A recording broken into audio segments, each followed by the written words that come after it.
Bem-vindos à comunidade do Adrianópolis. Que bom ver vocês aqui. Eu vejo hoje a igreja cheia, né? E eu fico muito feliz com a presença de todos vocês. Nós queremos recordar vocês, amados, que no dia 24 nós vamos ter a grata satisfação, o privilégio de ofertar uma oferta especial. A oferta de gratidão. E vocês estão todos convidados, tá bom, queridos? A fazer essa oferta preparada. Nós queremos ajudar várias pessoas, nós temos o mutirão de Natal, algumas pessoas trouxeram o alimento, nós somos imensamente gratos a cada um de vocês que se recordou das pessoas menos favorecidas. E faça aí, quem sabe, um lembrete no seu celular para você ter essa oferta especial de gratidão ao nosso Deus. Vai ser no próximo sábado, dia 24. Nós vamos ler a palavra de Deus, mas como eu sempre faço antes, eu gosto de contar histórias. E eu não sei se vocês já ouviram essa, mas um papai estava com a sua filhinha em um elevador. E eles estão ali conversando quando de repente entra um senhor. E esse senhor é estranho. Logo o papai fica calado, a mocinha também fica calada, e aquele senhor cumprimenta, bom dia, todos começam a subir no elevador. Aquele senhor então rapidamente tira de sua bolsa uma trufa, mas não era qualquer trufa, era uma super trufa deliciosíssima de chocolate. E agora ele começa a abrir a trufa e começa a degustar aquela trufa. Quando aquela criança ao lado de seu pai vê aquele homem comendo a trufa, imagina, os olhos daquela criança ficaram paralisados. Parecia que a trufa estava falando, olha para mim, olha para mim, olha para mim. E aquela criança estava envergonhando o papai. O papai então cutuca a criança, disfarça, por favor, não me mata de vergonha, como alguns papais e mamães fazem. E aquela criança não muda, fica olhando. E o senhor percebe, assim que ele vai e tira outra trufa. E agora coloca aquela trufa nas mãos da criança. A criança, mais do que depressa, abriu a trufa e quase que em uma só mordida, ela quase que come toda a trufa. O pai, morrendo de vergonha, olha para a criança e fala, filha, como é que se fala? Como é que se diz? Filha, por favor, como é que se fala? O que o pai queria que a filha dissesse? Muito obrigado. Mas a filhinha, escutando as palavras do pai, rapidamente estende o braço e fala, o senhor tem outra? Quase mata aquele pai de vergonha. Vocês sabem que às vezes nós fazemos isso com Deus, né? Deus, eu preciso de uma benção. Deus, me dá esta benção. Eu preciso de trabalho, eu preciso de uma namorada, eu preciso casar, eu preciso passar naquele concurso público. E Deus te enche de benção. E quando você vai agradecer, em vez de agradecer, o que nós fazemos? Deus, me dá outra benção. Vamos ser gratos, queridos. Vamos realmente ter no nosso coração, principalmente nesses momentos, o desejo de nós sermos gratos ao nosso Deus, tá bom? Através de uma verdadeira adoração, através dos dízimos, através das ofertas, através da ajuda social e humanitária às pessoas menos favorecidas. Eu tenho certeza que nessa semana, acompanhando as notícias, vocês viram como os nossos irmãos ali na Venezuela estão sofrendo. A Associação da Mar enviou algumas toneladas de alimento para a Venezuela. A fronteira está fechada. E aquelas pessoas, elas não têm o mínimo para sobreviver. Eu convido você a pelo menos orar por eles. Ontem eu recebi algumas notícias e eles estavam pedindo oração porque a situação está trágica.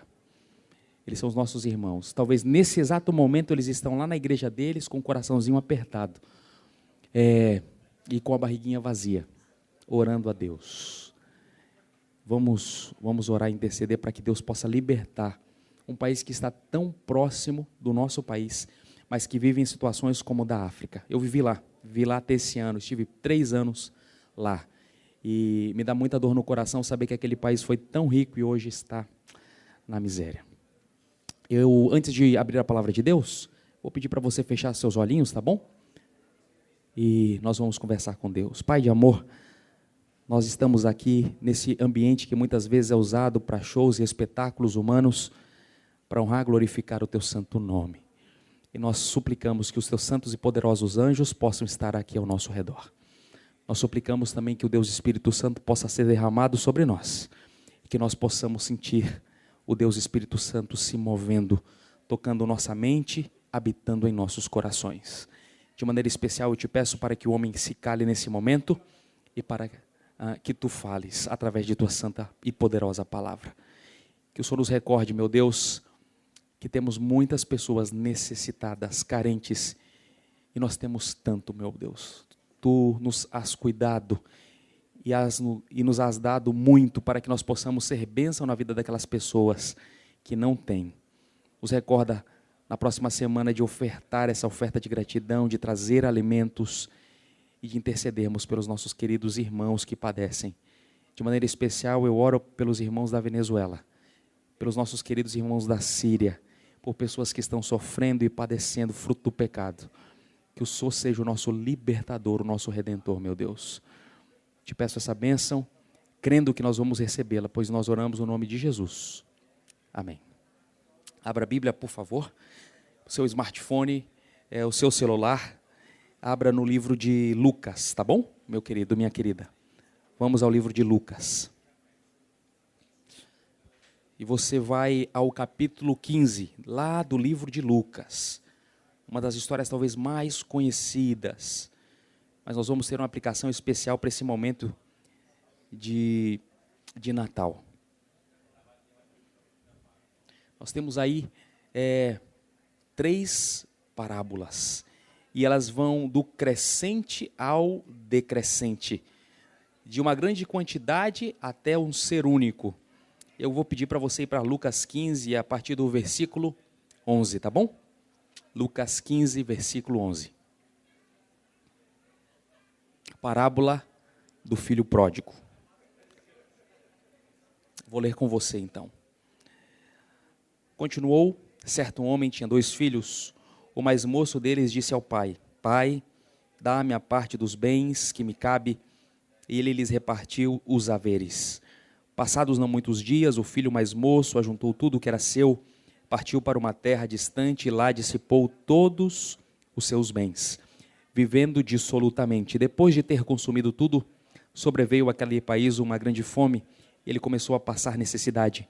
Então ele foi e se agregou a um dos cidadãos daquela terra, e este o mandou para os seus campos a guardar porcos. Ali ele desejava fartar-se das alfarrobas que os porcos comiam, mas ninguém lhe dava nada. Então, caindo em si, disse: Quantos trabalhadores de meu pai têm pão com fartura, e eu aqui morro de fome.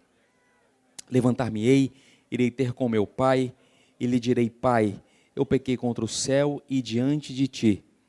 Já não sou digno de ser chamado teu filho.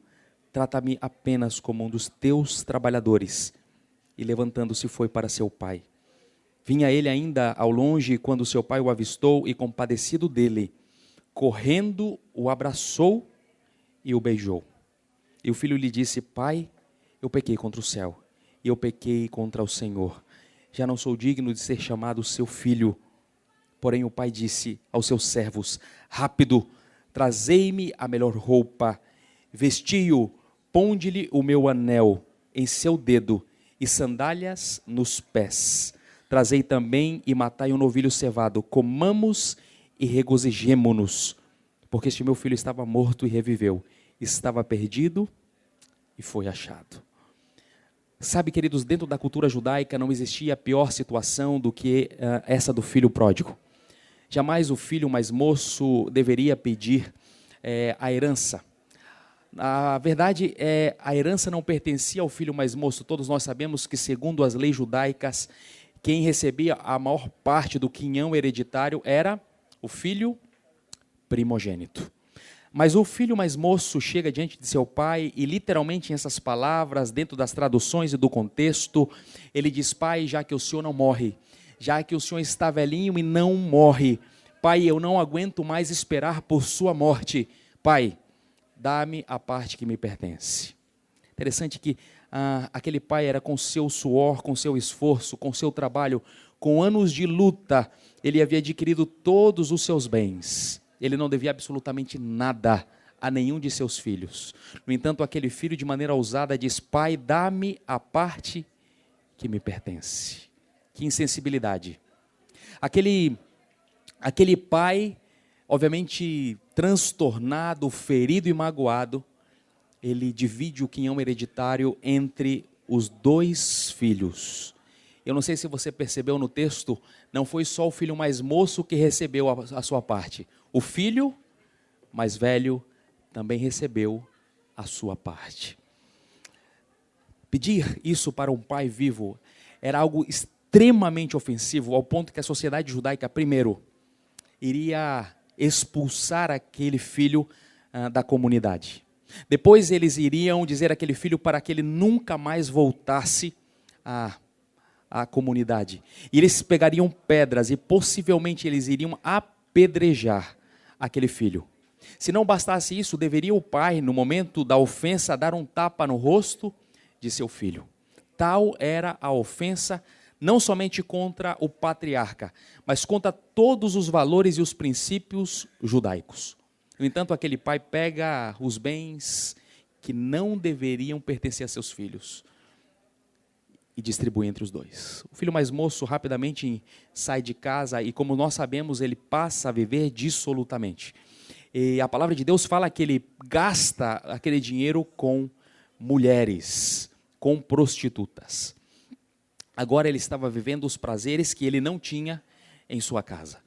E aquele filho, ele não se dá conta de que ao afastar-se de seu pai, possivelmente no futuro, ele se depararia com uma crise. E isso aconteceu. Logo veio um momento terrível de crise e nós sabemos, ele não tinha mais dinheiro. Assim que os seus amigos desaparecem, ele não tem como se alimentar e não resta outra alternativa a não ser pedir trabalho. Mas em meio à crise é difícil conseguir trabalho. E aquele filho então, de uma maneira terrível, se humilha a fazer algo que jamais um judeu também deveria fazer. Você talvez já leu no livro de Levítico, mas jamais um judeu deveria sequer tocar em um porco. Nem tocar em um porco. E aquele rapaz, como ele não tem como comer, ele começa a trabalhar com os porcos. A pessoa que o emprega diz: olha, eu não vou lhe pagar nada, e se você quiser, você pode se alimentar do que os porcos se alimentam. Ele passa a viver com os porcos, ele passa a comer com os porcos, ele está cuidando dos porcos, e me perdoe pela expressão, ele literalmente está assimilando as características de um porco. Quando ele está ali e as alfarrobas são depositadas, eu tenho certeza que os porcos não falavam assim: olha, por favor, você é o ser humano, coma primeiramente, e você se serve, e depois nós, educadamente, os porcos, iremos comer. Eu tenho absoluta certeza que quando as alfarrobas eram ali depositadas, os porcos corriam para comer, e ele tinha que lutar entre os porcos pelo que sobrava.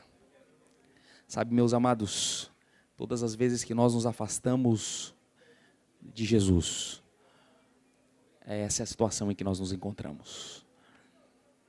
A Luciana foi uma jovem que, quando ela entrou pela primeira vez na igreja da Alvorada, ela criou um certo clamor dentro da igreja. Ela entrou em um short muito curto e ela só estava com um top, a barriguinha estava à mostra. Ela tinha alguns piercings, alguns brincos e piercings em sua orelha. O seu cabelo parecia um arco-íris. E ela foi recebida pelos irmãos, só que outros irmãos estavam falando: olha, a gente não pode permitir que essa moça esteja aqui dentro da igreja com essa roupa. Graças a Deus, o pastor definiu a questão e disse: não, se ela precisa de Jesus, esse é o lugar para recebê-la, assim como ela está. Aquela jovem, ela assistiu à pregação do pastor Quarupi. pastor Quarupi no final falou: Luciana, eu gostaria de te ver amanhã aqui. Nós vamos ter uma série durante 30 noites. Eu gostaria de te ver aqui. Você pode vir? E a Luciana disse: olha, não sei, eu vou ver. Mas, para surpresa do pastor Quarupi, no outro dia ela apareceu. Não diferente. Um micro short, um top, a barriguinha mostra, o cabelo como um arco-íris, os piercings e as joias em seu corpo. E o pastor falou: olha, eu fiquei muito feliz de ver você aqui.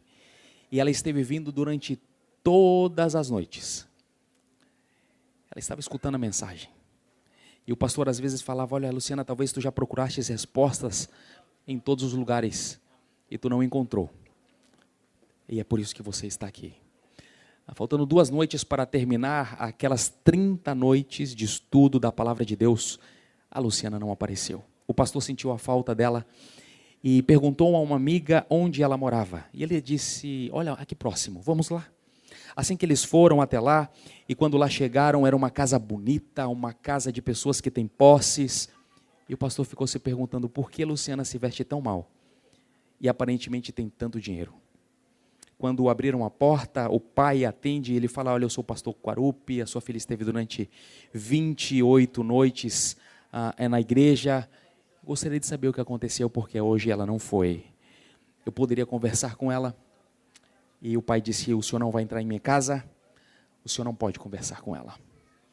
Mas naquele momento, na conversa final, a mãe escuta a história, a mãe de Luciana, e ela escuta o final ali, pastora adventista, e ela sai ao encontro das vozes e fala: o senhor é pastor? Ah, é para a igreja do senhor que a minha filha está indo? Entre, pode entrar. E o pastor falou: agora eu não sei o que eu faço, que o homem disse que não era para mim entrar, e a mulher disse que é para mim entrar. E aí, como vocês bem sabem, quem manda na casa e quem manda em tudo não é o homem. A gente só pensa que manda. Quem manda é o que nós chamamos de sexo feminino, que não tem nada de feminino. Elas até gostam, acho que, de receberem, né, sexo frágil. Aí ela fala: que bobo, né? Que bobo mesmo. Porque lá quem mandava era a mamãe. E a mamãe disse: entre. E o pastor falou: mas o seu esposo disse que não se preocupe não, que quem manda aqui sou eu. Entre.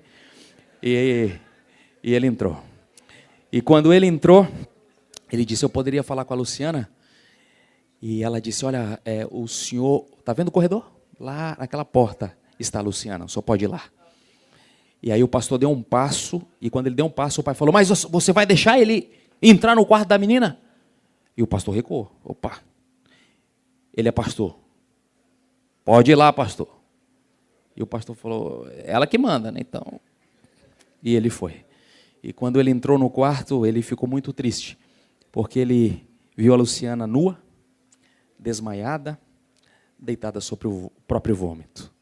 Ele deu passos atrás, a jovem que estava com ele cobriu a jovem, e ali ele se colocou de joelhos a orar. E estava muito triste, porque durante 28 noites a Luciana esteve indo à igreja, próximo do final. Aparentemente a vitória era do inimigo. O pastor se colocou de joelhos e começou a orar. Ele falou: Deus Pai Todo-Poderoso, dá-me a mente e dá-me a consciência da Luciana. Ele orou por 10 minutos, mas nada aconteceu.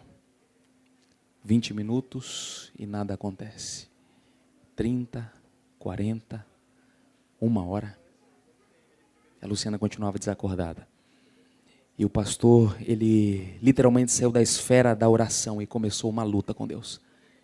Ele começou a dizer: Deus, o Senhor morreu pela Luciana. Essa jovem vale muito. Ela lhe pertence. Dá-me a consciência dela. Naquele momento que ele começou a lutar, a Luciana voltou a si. Despertou. Reconhece o pastor e fica envergonhada. E o pastor fala: não fique envergonhada, filha, porque eu não estou aqui por mim, senão porque Deus me enviou aqui. Você vale muito. Você vale a vida de Jesus. E ela disse: não fale isso, o senhor não conhece a minha história. E ela começou a contar um pouco da história dela para o pastor. Ela disse: sabe, pastor, eu comecei a frequentar uma tribo urbana aqui de Manaus. A gente se denominava emo. E infelizmente lá eu conheci um jovem, e esse jovem, ele me mostrou um mundo dentro dessa tribo que eu não conhecia. E nós começamos a frequentar os cemitérios e fazer coisas terríveis. E por amor a esse jovem, sabendo que o que fazia era errado, ainda assim, por amor a ele, eu continuei.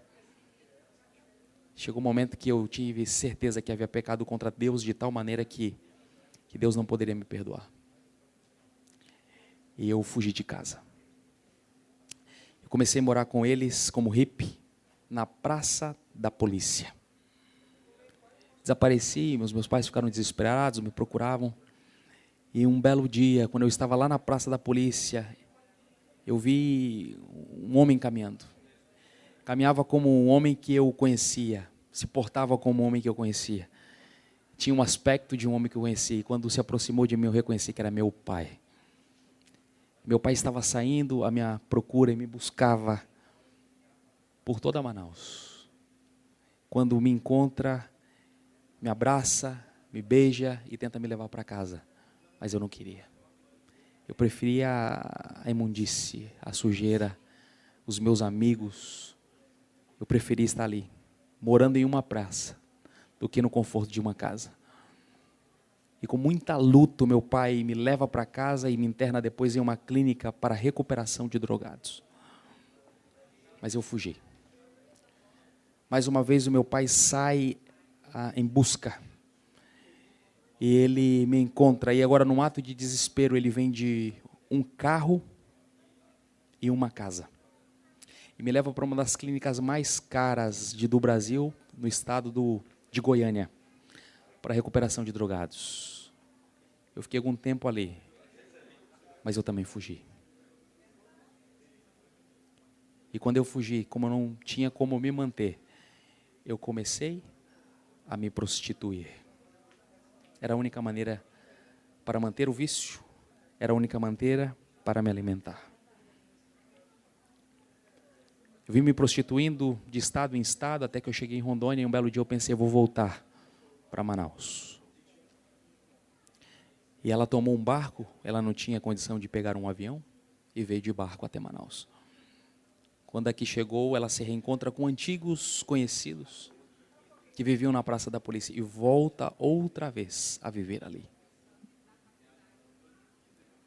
Passa-se o tempo, e um belo dia, mais uma vez, aquele ser que ela tanto conhecia, que caminhava como ela reconhecia, tinha um aspecto de alguém que a amava, a vê, corre, a abraça e a leva para casa.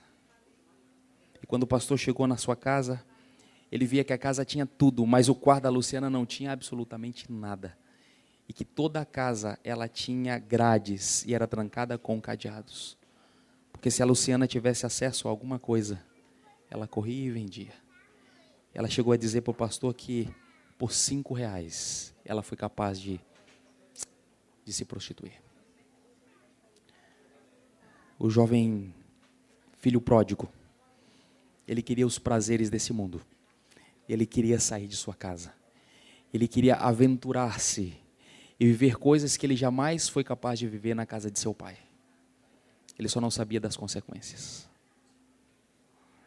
E agora aquele filho, ele recorda que até os empregados de sua casa, os escravos de seu pai, vivem em melhor condição que a dele. Reconhecendo isso, ele diz, pequei contra Deus e pequei contra meu pai, voltarei e me humilharei e direi a meu pai que pequei contra ele e contra Deus. A parábola fala que o pai ficava ali, e dentro do contexto judaico existiam as plantações, e para ter acesso às plantações havia um portão, e a casa ela não ficava em frente às plantações, muito pelo contrário, havia todas as plantações, havia uma estrada, e a última parte da propriedade do pai era a casa. Assim que aquele filho deveria entrar pelos portões de seu pai, pela propriedade de seu pai, caminhar, enquanto ele caminhasse, os judeus, os trabalhadores, os escravos, a comunidade o veria. E depois de cruzar todo o caminho e cruzar toda a lavoura, é que ele chegaria à casa de seu pai. Seu pai está olhando, caminha como seu filho. Tem os aspectos do seu filho, mas não pode ser seu filho. Porque é um homem que volta em pele e osso. Foi um homem que saiu com muito dinheiro e volta agora quase nu. Está descalço, tem um aspecto hediondo. A lama está impregnada em seu corpo. O cheiro é hediondo. Caminha como seu filho. Tem as características de seu filho, mas não pode ser seu filho. Mas quando aquele pai sente em seu coração que a comunidade poderia se antecipar e fazer todo o ritual que há pouco eu comentei, receber aquele filho, rejeitá-lo, expulsá-lo da comunidade, pegar pedras e apedrejá-lo, muito mais, porque além de pedir pela morte do pai, ele agora pega o patrimônio do pai e dilapida o patrimônio com prostitutas. Aquele pai então sai correndo. Talvez você já tenha escutado os comentários, mas para que aquele pai saia correndo, aquele pai, ele tem que tomar uma decisão. A decisão é, ele deve se humilhar, para que o seu filho não seja ainda mais humilhado. Jamais um patriarca, jamais, queridos, um patriarca deveria correr publicamente. Para que aquele pai possa antecipar-se à comunidade judaica, ele ainda tem que erguer o vestido e mostrar uma parte de seu corpo que jamais a sociedade deveria ver, suas pernas. Assim que aquele pai toma a decisão de se humilhar, para que o seu filho ainda não seja mais humilhado, ele levanta a sua vestimenta e sai correndo em desespero. E quando ele alcança o filho deveria beijar a sua mão, em sinal de respeito. Mas quando a pessoa era extremamente inferior, o filho deveria beijar os pés. Mas antes de que aquele filho se humilhasse, aquele pai o abraça. E quando aquele pai o abraça, aquele pai o beija. E ele dá uma ordem. Antes que a sociedade veja meu filho nesse aspecto hediondo, antes que a sociedade veja que o meu filho é um ébrio, é um pródigo, tragam a melhor vestimenta para cobrir a humilhação. Tragam o meu anel, para que ele tenha um sentimento de pertenência, que ele pertence a essa família, o brasão da família. Traga sandálias, para que possam vestir os seus pés, e ele possa caminhar no bom caminho. Queridos, essa história é uma história extremamente conhecida, muitas vezes contada, mas essa é a história de Jesus. Eu pequei, eu abandonei a Deus, você pecou, você abandonou Jesus. Nós merecíamos a morte, nós merecíamos ser humilhados, nós merecíamos todas as tragédias pelas quais passamos e sofremos nessa terra. Mas sabe o que Jesus fez? Sendo o rei e o criador do universo, ele veio a esse mundo, queridos, e se humilhou. Morreu em meu lugar, morreu em seu lugar. Naquela cruz e naquele terrível dia, quando ele morreu, os filmes não retratam isso, porque nós teríamos então um filme proibido para menores de 18 anos. Mas Jesus foi crucificado nu naquela cruz. Eu não sei você, mas eu estaria extremamente envergonhado. Agora imagine o Senhor Deus, o dono do universo, o Criador, nu em uma cruz. Sabe por quê, meus amados? Por amar a você, por me amar. O pai do filho pródigo, ele se humilha para que a sociedade não o apedreje, não o mate. Ele salva o seu filho e para isso ele passa por toda a humilhação que o filho deveria passar. Não foi isso que Jesus fez? A grande pergunta dessa manhã, eu termino agora, meus amados, é: o que nós vamos fazer com esse ato de amor? Que decisão você vai tomar? Nós vamos continuar trocando as maravilhas do céu, que são eternas, por prazeres efêmeros, momentâneos, pequenos, que nos roubam a paz, que nos tiram o sono e que nos fazem felizes?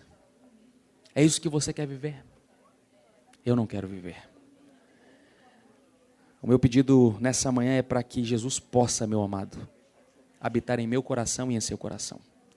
Para que Ele possa ser o único e verdadeiro dono da sua mente e da minha mente. E para que nós possamos, queridos, ser revestidos da nossa nudez, através da justiça de Jesus. A roupa que o Filho veste simboliza os méritos de Cristo que são depositados sobre nós, que cobrem a nossa nudez, a humilhação do pecado. O seu anel é símbolo de que nós pertencemos a Cristo. Ele morreu por nós. Nós estivemos distantes dele quando Adão, o primeiro pai, peca. Mas vem o segundo Adão e agora o segundo Adão morre por nós. E todos aqueles que têm fé em Cristo Jesus e que o aceitaram como seu Salvador hoje pertencem a Jesus. Você pertence a Jesus? Você pertence a Jesus? Amém. Eu pertenço a Cristo. As sandálias é para que eu e você, uma vez que o tenhamos como nosso Salvador pessoal, caminhemos o bom caminho. A palavra de Deus fala que se hoje ouvirmos a sua voz, não endureçais o vosso coração. Nós vamos escutar mais uma música, vai ser a mensagem final. Eu te peço para que enquanto você escute essa música, os teus pensamentos, os teus sentimentos, as tuas emoções, possam ser todas colocadas e depositadas diante desse Deus que nos ama, que é todo poderoso, que criou o universo, mas que te amou tanto e me amou tanto, que se humilhou, para que eu e você tivéssemos uma nova chance, uma nova oportunidade. Que Deus te abençoe. Teve uma pessoa que perguntou, e a mulher? E a Luciana? Vocês me dão 5 minutinhos? Tá bom. Sabe, queridos, a Luciana, ela, depois que ouviu a exortação do pastor, ela recebeu uma notícia assim do pastor. Luciana, você daqui, vou ficar orando a noite toda por você. Você pertence a Deus. E aquela noite o pastor Quarupi ficou a noite inteira em jejum e oração. No domingo ele fez a mesma coisa. E na noite, quando ele começou a pregar, ele estava triste, porque ele olhou entre todas as pessoas e ele não conseguiu encontrar a Luciana. Quando ele terminou a pregação, ele foi falar com a amiga e a amiga falou, pastor, a Luciana estava assim. Eu sei que não a viu, deixa eu chamar. Aí o pastor foi, chamou a Luciana, e quando a Luciana se aproximou, não que isso simboliza, meus amigos, uma mudança do coração ou da mente, não que nós tenhamos que nos prender às aparências externas. Deus está muito mais interessado no que passa no nosso coração. Mas a Luciana estava irreconhecível. Aquele cabelinho que parecia um arco-íris, estava no tom normal aí, como o de vocês. Ela havia pegado emprestado uma roupa da amiga. Pela primeira vez ela estava indo na igreja com uma roupa como você está. E a mudança era tal que o pastor não reconheceu. O pastor disse, sabe, Luciana, a gente vai começar uma luta. E nós vamos ser vencedores. E a Luciana começou uma luta, gente, foi terrível. Praticamente 6 meses em que ela pegava a porta, colocava o cadeado e jogava a chave para fora. Porque a dependência química era tal que se ela pudesse ter acesso à rua, ela voltaria a prostituir-se. Mas Deus foi libertando a Luciana. A Luciana teve vontade de voltar a estudar. E ela conseguiu terminar o ensino médio. Depois ela teve o sonho de fazer uma faculdade.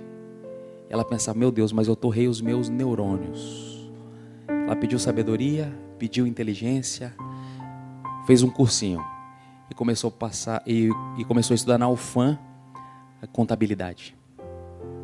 Depois ela teve um segundo sonho. E as pessoas diziam, eu não acredito que ela vai conseguir. Já foi muita sorte a UFAM. Mas quando Deus restaura, queridos, Deus restaura. E aí ela teve o sonho de passar um concurso público da Caixa Econômica Federal. fez outro cursinho, pediu sabedoria de Deus e foi aprovada. Mas faltava o principal, que era entregar o coraçãozinho dela para Jesus, de uma maneira pública. Assim como ela havia ido para longe de Jesus de uma maneira pública, agora ela precisava demonstrar para Jesus que ela era dele de maneira pública. E ela convidou o pastor para batizá-la. E naquele dia a Luciana morreu e ressurgiu uma nova pessoa nas águas batismais. Como na nossa vida tudo é complicado, nada é fácil. Um dia ela chegou em casa e o pai dela estava com a mala saindo de casa. E ele falou: estou deixando a sua mãe, não aguento mais estar aqui com vocês, eu vou cuidar da minha vida, estou saindo de casa.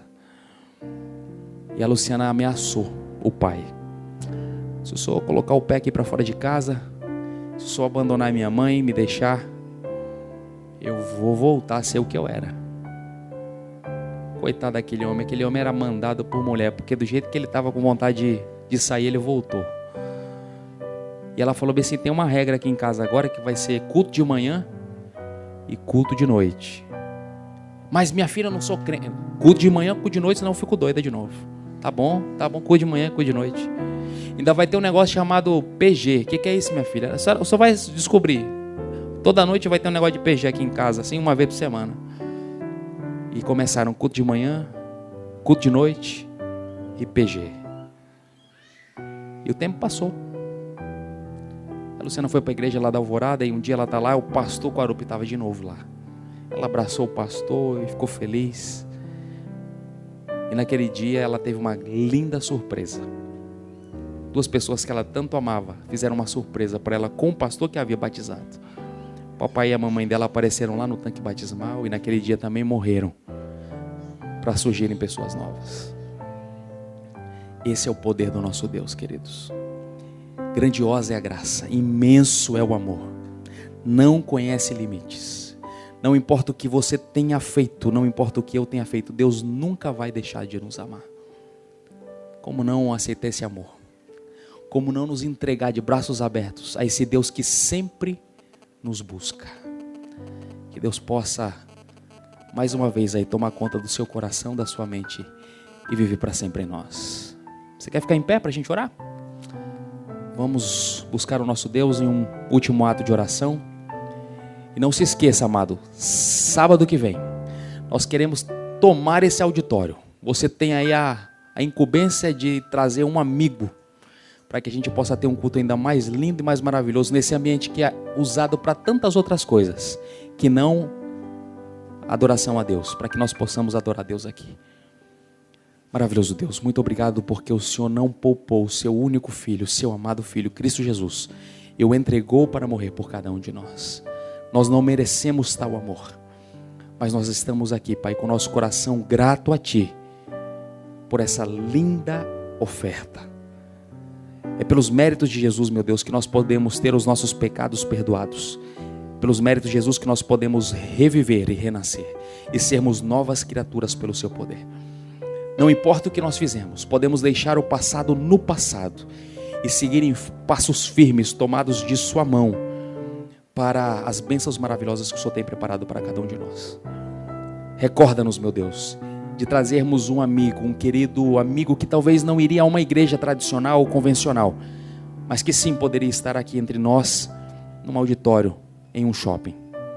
Nós sabemos que esse lugar é santo, porque aqui estamos reunidos para honrar e glorificar o Teu santo nome. Que essa seja a nossa experiência, meu Deus. Que nós venhamos para esse lugar com o desejo de nos doar, de lhe louvar, de lhe agradecer. E possamos trazer pessoas também para lhe conhecer. Pessoas que estão perdidas, pessoas que estão nesse shopping comprando. Pensam comprar a felicidade através do dinheiro, através dos presentes. Mas não conheceram o verdadeiro presente que nos foi dado, Cristo Jesus. Que o Senhor possa renascer em nós, viver em nós, matar o nosso eu e nos tomar por completo. Essa é a nossa oração, o nosso desejo nesse dia. Amém.